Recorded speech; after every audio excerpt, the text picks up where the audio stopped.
Good morning student. आज हम मुद्रा परिमाण सिद्धांत के संदर्भ में अध्ययन करेंगे, जो कि बीए पाठ तृतीय का प्रथम प्रश्न पत्र है, मुद्रा बैंकिंग एवं राजस्व।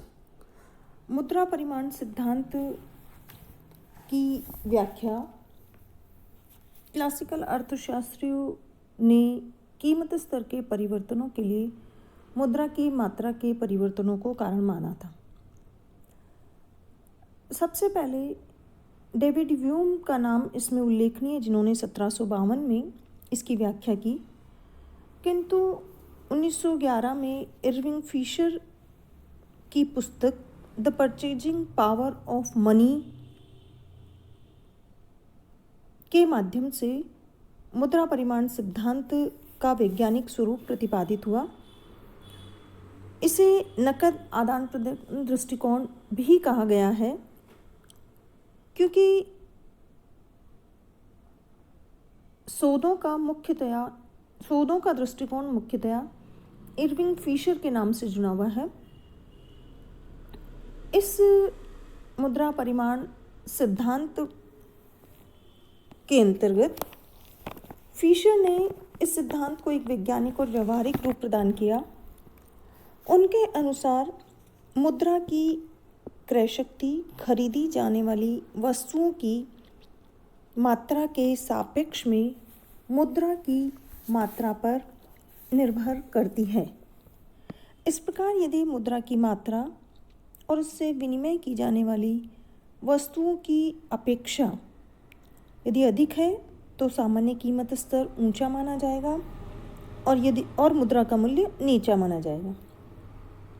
इस प्रकार अन्य बातें समान रहने पर यदि मुद्रा की मात्रा दुगनी है तो मुद्रा का मूल्य आधा होगा, और अगर मुद्रा की मात्रा आधी है तो मुद्रा का मूल्य दुगुना होगा।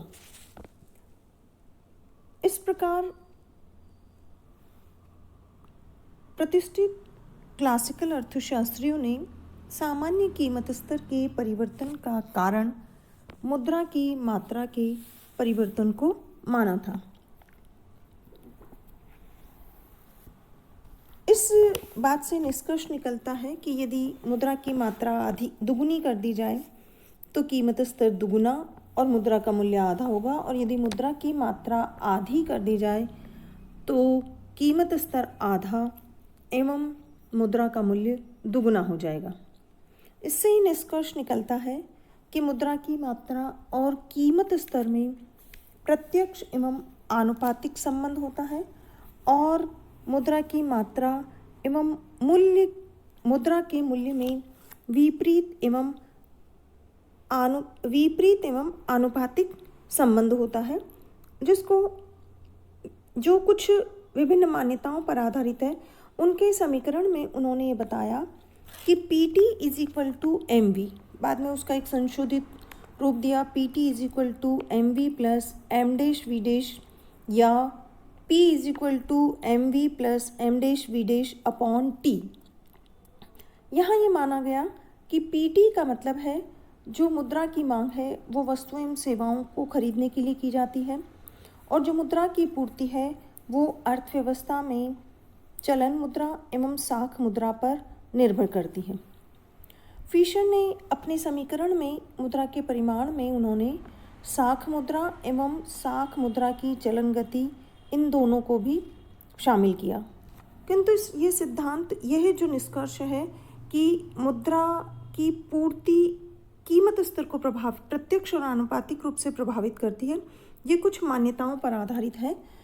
उन्होंने अन्य बातें समान रहने पर, अर्थात उन्होंने कुछ मान्यताएं जुली है, उसमें बताया गया कि जो मुद्रा है और जो साख मुद्रा का अनुपात है वो स्थिर रहता है। अर्थात यदि हम M के बदलने से M' भी उसी अनुपात में बदल जाता है। माना यदि यदि 100 इकाई है और यदि M' 200 इकाई है तो M के 200 इकाई होने पर M' भी 400 इकाई हो जाएगा, अर्थात इनका अनुपात स्थिर रहता है। दूसरा है मुद्रा का चलन वेग स्थिर, अर्थात V स्थिर रहता है, और जो साख मुद्रा का चलन वेग है वो भी स्थिर रहता है। इसके साथ ही सौदों की मात्रा अर्थात टी अर्थव्यवस्था में स्थिर रहती है, अर्थात अर्थव्यवस्था में पूर्ण रोजगार की दिशा पाई जाती है, जिससे एम के बढ़ने से उत्पत्ति के बढ़ने की आशा नहीं की जा सकती, क्योंकि हमने पहले से ही पूर्ण रोजगार की अवस्था को माना, अर्थात साधनों का पहले से ही पूर्ण रूप से उपयोग हो रहा है। फिर है जो मुद्रा है वो विनिमय माध्यम का काम करती है, अर्थात वो संचय का कार्य नहीं किया जाता। उसके साथ ही जो कीमत स्तर है वो निष्क्रिय, अर्थात वह एम डैश वी डैश या टी किसी को भी प्रभावित नहीं करता है। इसके साथ ही इसमें ये जो सिद्धांत है इसमें दीर्घकाल में मुद्रा एवं कीमतों के संबंध का अध्ययन किया जाता है। इस अर्थात कीन्स ने अपने सिद्धांत को में इन कुछ बातों को मानकर अपने सिद्धांत की व्याख्या की है। अब हम इसका जो समीकरण है इसको हम देखते हैं कि इसमें m का तात्पर्य अर्थात P T is equal to M V plus M dash V dash, इसका तात्पर्य m का मतलब है जो मुद्रा की मात्रा है, दूसरा v का मतलब है जो हमारी चलन गति है, फिर m डैश का मतलब है साख मुद्रा और v डैश का मतलब है साख मुद्रा की चलन गति। फिशर ने अपने समीकरण में साख मुद्रा एवं साख मुद्रा की चलन गति को भी शामिल किया और यह निष्कर्ष निकाला कि कीमत स्तर और मुद्रा की मात्रा में प्रत्यक्ष और आनुपातिक संबंध पाया जाता है और कि मुद्रा की मात्रा एवं मुद्रा के मूल्य में विपरीत संबंध पाया जाता है, जिसको हम इस तालिका के माध्यम से भी देख सकते हैं। यहाँ पर m का मतलब मुद्रा की मात्रा है, t का मतलब है वस्तु एवं सेवाओं की मात्रा, p मीन्स सामान्य कीमत स्तर और मुद्रा का मूल्य अर्थात 1/p, जैसा कि हमने पिछले समीकरण में बता रखा है। m यदि हमारी 100 है अर्थात मुद्रा की मात्रा 100 रुपये के बराबर है या 100 इकाई के बराबर है, तो वस्तु एवं सेवाओं की मात्रा 100 है, जिसको फिशर स्थिर मान के चलता है। सामान्य कीमत स्तर अर्थात m/t जो कि 1 रुपये के बराबर आता है और मुद्रा का मूल्य जो कि इसके विपरीत होता है अर्थात 1/p का मतलब है 1/p आता है। अब यदि हम मुद्रा की मात्रा को दुगना कर दें तो वस्तु एवं सेवाओं की मात्रा के स्थिर रहते हमारा कीमत स्तर भी स्थिर हो जाएगा। अब यदि उसके साथ साथ यदि मुद्रा की मात्रा के दुगनी करने से हमारा जो मुद्रा का मूल्य है वो आधा रह जाता है, दूसरी तरफ यदि मुद्रा की मात्रा 100 की बजाय 50 कर दी जाए अर्थात आधी कर दी जाए, तो वस्तु एवं सेवाओं की मात्रा जिसको फिशर स्थिर मानकर चलता है उसके अनुसार हमारा कीमत स्तर आधा अर्थात 0.5 हो जाता है और हमारा जो मुद्रा का मूल्य है वो 1/0.5 अर्थात दुगना हो जाता है। इस प्रकार फिशर ने जो निष्कर्ष निकाला, फिशर का जो सिद्धांत का कथन है वो ये कि मुद्रा की मात्रा यदि दुगनी कर दी जाती है तो कीमत स्तर भी 1 से 2 अर्थात दुगना हो जाता है और मुद्रा का मूल्य 1 से 0.5 अर्थात आधा रह जाता है। यदि मुद्रा की मात्रा आधी कर दी जाए तो कीमत स्तर भी आधा हो जाता है अर्थात 50/100 मतलब 0.5 रह जाता है और जो मुद्रा का मूल्य है वो 1/0.5 अर्थात दुगना हो जाता है। इसका तात्पर्य है कि ये मुद्रा की मात्रा और कीमत स्तर में प्रत्यक्ष और आनुपातिक संबंध है और मुद्रा की मात्रा और मुद्रा के मूल्य में विपरीत एवं आनुपातिक संबंध पाया जाता है, जिसको हम इस रेखा चित्र के माध्यम से देख सकते हैं। इस रेखा चित्र में ओ एक्सिस पर मुद्रा की मात्रा और ओ वाई एक्सिस पर सामान्य कीमत स्तर दिखाया गया है। हम यहाँ पर ये देख रहे हैं कि यदि मुद्रा की मात्रा 100 है तो हमारा जो कीमत स्तर है वो OP0 है। अब यदि हम मुद्रा की मात्रा दुगनी कर दें, 100 से 200 कर दें, तो हमारा जो कीमत स्तर है वो भी OP0 से OP2 हो जाता है। यदि मुद्रा की मात्रा आधी कर दें अर्थात 100 से 50 कर दें, तो जो हमारा कीमत स्तर है वो OP0 से OP हो जाता है अर्थात इस रेखा चित्र से स्पष्ट होता है कि मुद्रा की मात्रा एवं कीमत स्तर में प्रत्यक्ष एवं आनुपातिक संबंध है।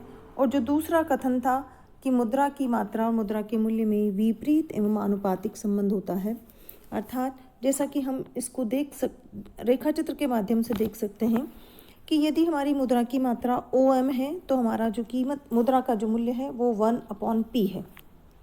अब यदि मुद्रा की मात्रा 2M कर दी जाए, अर्थात मुद्रा की मात्रा बढ़ा दी जाए, दुगनी कर दी जाए, तो जो हमारा मुद्रा का मूल्य है वो 1/P से 1/2P हो जाता है, अर्थात आधा हो जाता है। अब यदि मुद्रा की मात्रा और बढ़ा दी जाए, अर्थात उसे हम दुगना और दुगना कर दें, 2M से 4M कर दें, तो हमारा जो मुद्रा का मूल्य है वो 1/2 से 1/2P से 1/4P हो जाता है, अर्थात मुद्रा का मूल्य मुद्रा की मात्रा के दुगुनी करने से मुद्रा का मूल्य आधा हो जाता है। यदि हम मुद्रा की मात्रा 2M से M कर दें, अर्थात कम कर दें, तो हमारा जो मुद्रा का मूल्य है वो 1/2P से अर्थात 0.5 से 1 या 1/P हो जाता है। इसका तात्पर्य है कि यदि मुद्रा की मात्रा कम की जाए तो मुद्रा का मूल्य बढ़ जाता है आनुपातिक रूप से, और यदि मुद्रा की मात्रा बढ़ा दी जाए तो मुद्रा का मूल्य आनुपातिक रूप से कम हो जाता है। इसका तात्पर्य है कि प्रोफेसर कीन्स ने ये निष्कर्ष निकाला कि मुद्रा की मात्रा एवं कीमत स्तर में प्रत्यक्ष आनुपातिक संबंध और मुद्रा की मात्रा एवं मुद्रा के मूल्य में विपरीत एवं आनुपातिक संबंध पाया जाता है। लेकिन फिशर ने मुद्रा परिमाण सिद्धांत में मुद्रा की मांग और पूर्ति के यथासंभव सब घटकों को वैज्ञानिक समन्वय एवं विश्लेषण कर इस सिद्धांत को परिष्कृत रूप प्रदान किया था। फिर भी आधुनिक अर्थशास्त्री इस सिद्धांत की सत्यता और व्यवहारिक उपयोगिता में विश्वास नहीं करके इसकी आलोचना करते हैं। उनका ये कहना है कि इस सिद्धांत की जो मान्यताएं हैं वो सब काल्पनिक है, अर्थात उन्होंने माना कि पूर्ण रोजगार की जो मान्यता है वह गलत है, क्योंकि अर्थव्यवस्था में पूर्ण रोजगार से पूर्व मुद्रा की मात्रा में परिवर्तन जो है वो वस्तुओं एवं सेवाओं की मात्रा में वृद्धि करता है और रोजगार को बढ़ाता है। इसके अलावा जो ये सिद्धांत है, इस सिद्धांत में जो कीमत स्तर में परिवर्तन मुद्रा की मात्रा, मुद्रा की चलन गति और व्यापार को भी प्रभावित करता है, अर्थात मूल्य स्तर एक निष्क्रिय नहीं एक सक्रिय घटक है। इस सिद्धांत में हमने माना कि इस सिद्धांत में M और V या M-V' ये जो घटक हैं ये अतुलनीय घटकों को हम परस्पर जो गुणा करते हैं वह असंगत है, क्योंकि M जो है वो पॉइंट ऑफ टाइम अर्थात समय बिंदु से संबंधित है और जो V है वो पीरियड ऑफ टाइम अर्थात समयावधि से संबंधित है। इसी प्रकार M' पीरियड ऑफ टाइम से और पॉइंट ऑफ टाइम से, और जो V' है वो पीरियड ऑफ टाइम से संबंधित है, अर्थात इनको परस्पर गुणा करना, ये जो स्थिरांक है गुणा करना असंगत है और ये जो स्थिरांक है वो अलग अलग समय से संबद्ध है। ये जो सिद्धांत है ये मूल्य व्यापार चक्र में जो परिवर्तन होते हैं अर्थात मूल्यों में जो उतार चढ़ाव आते हैं उनकी भी व्याख्या नहीं कर पाता है, उनकी व्याख्या करने में ये असमर्थ और अपर्याप्त है। इसके साथ ही सिद्धांत में मुद्रा केवल विनिमय माध्यम का कार्य करती है, जबकि इसका जो दूसरा महत्वपूर्ण कार्य है वो मूल्य संचय भी है, अर्थात मुद्रा के मूल्य संचय के कार्य की जो उपेक्षा की गई वो उचित नहीं है। के साथ ही ये सिद्धांत जो है वो अल्पकालीन सिद्धांत नहीं है, अर्थात ये दीर्घकाल में लागू होता है, जबकि कीन्स ये कहता है कि दीर्घकाल में तो हम सब मर जाते हैं, इसलिए ऐसे सिद्धांत का कोई महत्व नहीं है जो अल्पकाल में लागू नहीं होता। साथ ही ये जो सिद्धांत है ये मूल्य स्तर में परिवर्तन की जो प्रक्रिया उसको स्पष्ट नहीं करता है, ये नहीं बताता कि मूल्य स्तर में किस प्रकार परिवर्तन हो रहे हैं, कि मूल्य स्तर पर मुद्रा की मात्रा में वृद्धि का जो प्रभाव है वो प्रत्यक्ष नहीं पड़ता, बल्कि ये जो इसका प्रभाव है वो अप्रत्यक्ष और इसकी प्रक्रिया भी लंबी है।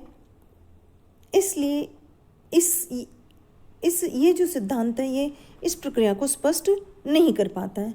इसके साथ ही ये सिद्धांत स्थैतिक सिद्धांत है। इसमें समयांतर की उपेक्षा की गई है।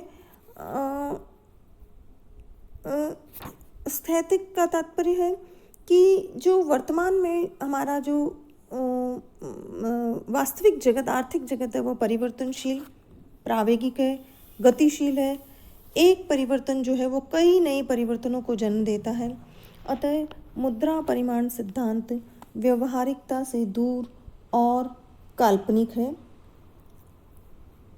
इन सब आलोचनाओं की विवेचना करने से ये स्पष्ट होता है कि जो ये परिमाण सिद्धांत अनेक दोषों से ग्रसित है।